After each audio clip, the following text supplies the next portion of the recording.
تم لوگ جو ہے وہ اللہ کے مقابلے پر رب بنے ہوئے ہو۔ اے لوگو، اے خود کو مسلمان کہلوانے والوں، میں تم سے سوال کرتا ہوں، میں تم سے سوال کرتا ہوں، اگر یہ تمہارے ملاٹے کہتے ہیں کہ اللہ نے یہ نماز، یہ صلاۃ ہے، اللہ نے اس نماز کا حکم دیا ہے، تو ان ملاٹوں کو کہو کہ اے ملا جی، ایک طرف آپ کہتے ہو کہ اللہ غیب ہے، ہم اللہ کو جان نہیں سکتے، اللہ کو پہچان نہیں سکتے، دوسری طرف آپ کہہ رہے ہو کہ یہ نماز جو ہے یہ ہے صلاۃ، اللہ نے اس کو صلاۃ کہا ہے، تو ہم کیسے مان لیں؟ اگر تو ہم اللہ کو اگر تو ہمیں پتا ہوتا اللہ کہتا ہوں، اللہ سے خود پوچھ لیتے کہ اللہ کیا بتا یہی ہے صلاۃ ہے، لیکن تم کہتے ہو کہ اللہ کو دیکھ نہیں سکتے، سن نہیں سکتے، جان نہیں سکتے، پہچان نہیں سکتے، تو دوسری طرف جو ہے وہ تم جسے کہہ رہے ہو کہ یہ اللہ نے اسے صلاۃ کہا ہے، تو ہم کیسے مان لیں؟ ہو سکتا ہے کہ یہ تم اسے صلاۃ کہہ رہے ہو، اللہ نہ کہہ رہا ہو۔ لہٰذا کیا کرو، سب سے پہلے ہمیں یہ بتاؤ کہ الصلاۃ ہے کیا؟ الصلاۃ اگر قائم کی جاتی ہے تو اس کے فائدے کیا ہیں، اگر نہیں قائم کی جاتی تو اس کے نقصانات کیا ہیں، یہ ہمارے سامنے رکھو۔ پھر ہم جسے تم الصلاۃ کہہ رہے ہو، یہ جو نماز ہے ہم اسے پرکھیں گے، کیا یہ واقعتاً الصلاۃ ثابت ہوتی ہے، یہ اللہ کی الصلاۃ ثابت ہوتی ہے؟ اگر تو پھر یہ الصلاۃ ثابت ہو جائے تو پھر واقعتاً یہ اللہ کا حکم ہے، ہم اسے قائم کریں گے۔ اگر یہ الصلاۃ ثابت نہیں ہوتی، یہ نماز الصلاۃ ثابت نہیں ہوتی، تو پھر یہ جو نماز ہے یہ اللہ کی بتائی ہوئی صلاۃ نہیں ہے، یہ تمہاری گڑی ہوئی ہے۔ اور پھر بھی اگر ہم مانتے ہیں، نمازیں پڑھتے ہیں، تو پھر ہم نے اللہ کے مقابلے پر تم ملاٹوں کو اپنا رب بنا لیا، ٹھیک ہے؟ اب وہ جو خود کو مسلمان کہلوانے والے ہیں، اس کے باوجود بھی اگر وہ نمازیں پڑھتے ہیں آنکھیں بند کر کے، تو جان لے انہوں نے اللہ کے مقابلے پر اپنے ملاٹوں کو اپنا رب بنا لیا، رب بنایا ہوا ہے۔ اور جو ملاٹے ہیں وہ حق اس قدر کھل جانے کے باوجود بھی اب بھی کہتے ہیں جی نماز ہی صلاۃ ہے، نماز کا اللہ نے حکم دیا ہے، تو پھر جان لیں وہ اللہ کے نام پر لوگوں کو دھوکہ دے رہے ہیں۔ ایک طرف اللہ صلاۃ کا حکم دے رہا ہے، دوسرے ملاٹے جو ہے کہہ رہے ہیں یہ نماز صلاۃ ہے، یعنی یہ ملاٹے اللہ کے مقابلے پر اللہ کے شریک بنے ہوئے ہیں۔ اگر تم کہتے ہو نہیں جی ہم اللہ کے شریک نہیں ہیں، تو پھر مجھے تم بتاؤ کہ جسے تم الصلاۃ کہہ رہے ہو کیا یہ صلاۃ ثابت ہوتی ہے؟ پہلے اسے الصلاۃ ثابت کرو۔ دنیا کی کوئی طاقت اس نماز کو صلاۃ ثابت نہیں کر سکتی۔ احمد عیسیٰ نے اس کے پرخچے اڑا کر رکھ دیے، ٹھیک ہے؟ یوں اس پہلو سے بھی تمہاری نمازیں تمہاری جیبوں میں گھسیڑ دیں، ٹھیک ہے؟ جہاں سے تمہاری نمازیں نکلی تھی واپس وہیں گھسیڑ دی۔ کہاں؟ جہالت سے نکلی، گمراہی سے نکلی تھی نا، تمہارے بابوں سے نکلی تھی نا نماز، واپس تمہارے بابوں نے تمہارے آباء و اجداد میں گھسیڑ دیں۔ تمہارے آباء و اجداد سے نمازیں بلانگ کر رہی تھی، واپس احمد عیسیٰ نے تمہارے آباء و اجداد کی طرف دھکیل دیا واپس۔ اب اگر دنیا کا کوئی ایک بھی مسلمان سمجھتا ہے کہ احمد عیسیٰ غلط ہے، نماز یہ صلاۃ ہے، تو وہ آئے میدان میں احمد عیسیٰ کو غلط ثابت کرے، یا تو یعنی کہ وہ پھر احمد عیسیٰ کو غلط ثابت کر کے $100 ارب کا انعام لے لے،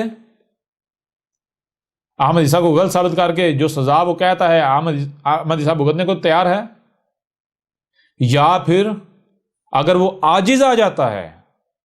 حق کی پہچان یہ ہے کہ حق کا کوئی مقابلہ نہیں کر سکتا، حق کے سامنے عاجز آ جاتا ہے، باطل عاجز آ جاتا ہے، حق عاجز نہیں آ جاتا۔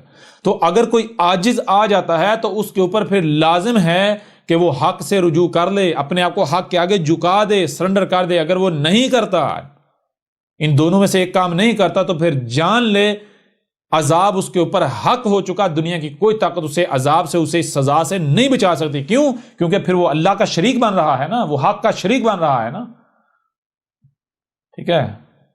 تو پھر شریک کے ساتھ، دشمن کے ساتھ وہی کیا جاتا ہے جو دشمن کا حق ہوتا ہے، جو دشمن کا بدلہ ہوتا ہے۔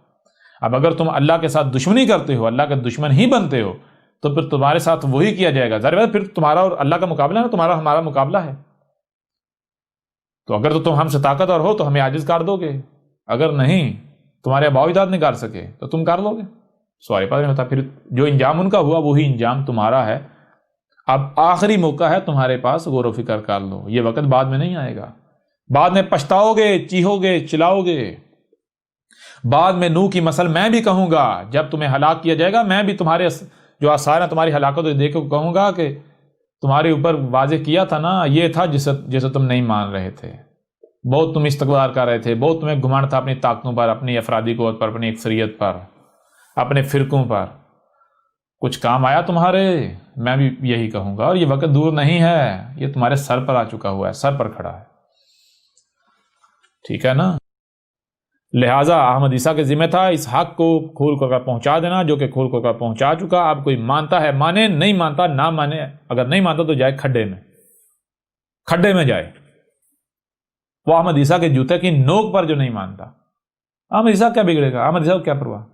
لہذا مانتے ہو مانو، نہیں مانتے نہ مانو، مانو گے تمہارا اپنا فائدہ، خود ہدایت پاؤ گے۔ اگر حق آ جانے کے باوجود تم ہدایت کو ہی پکڑے ہوئے رہتے ہو، ہدایت سے ہی چپکے ہوئے رہتے ہو، تو تم سے بڑا بدبخت کوئی ہو سکتا ہے؟ سوال پیدا نہیں ہوتا۔ کل کو تمہارے پاس کوئی بہانہ نہیں رہے گا۔ اگر تم سمجھتے ہو کہ تم سچے ہو، تمہارے ملاٹے سچے ہیں، تو جاؤ اپنے تمام کے تمام ملاٹوں کو نکالو احمد عیسیٰ کے مقابلے پر۔ تمہارے ملاٹے جس تیزی سے احمد عیسیٰ کے خلاف آئے تھے نا سامنے، اس سے کئی گنا تیز رفتاری سے واپس بلوں میں گھس گئے۔ کیوں نہیں سامنے آ رہے؟ کیونکہ تمہارے ملاٹوں کو علم ہے کہ یہ حق ہے۔ پوچھو ان ملاٹوں سے، یہ حق نہیں ہے؟ سب کو پتا ہے یہ حق ہے، ہر ملا کو پتا ہے یہ حق ہے۔ کیوں بلوں میں گھسے ہوئے ہیں؟ اس وجہ سے گھسے ہیں۔ اب اگر اے ملاٹو تم لوگوں کو حق سے روکتے ہو تو جان لو تم اللہ کے ساتھ دشمنی کر رہے ہو، تم ہمارے ساتھ دشمنی کر رہے ہو۔ میں تمہارا رب تم سے کلام کر رہا ہوں۔ اگر تم سمجھ تمہارے سامنے 5-6 فٹا بیٹھا، یہ میری زبان ہے، یہ میں نہیں، یہ میرا ہے، بالکل ایسے جیسے تمہارے وجود میں یہ زبان ہوتی ہے، جیسے تمہارے وجود میں یہ زبان ہے۔ میں تمہارا رب تم سے کلام کر رہا ہوں۔ اگر تم لوگوں کو اس حق سے روکتے ہو، دشمنی کرتے ہو، تو جان لو یہ دشمنی تم ہمارے ساتھ کر رہے ہو، ہم تمہیں نشان عبرت بنا دیں گے، ٹھیک ہے؟ جان لو، کان کھول کے سن لو۔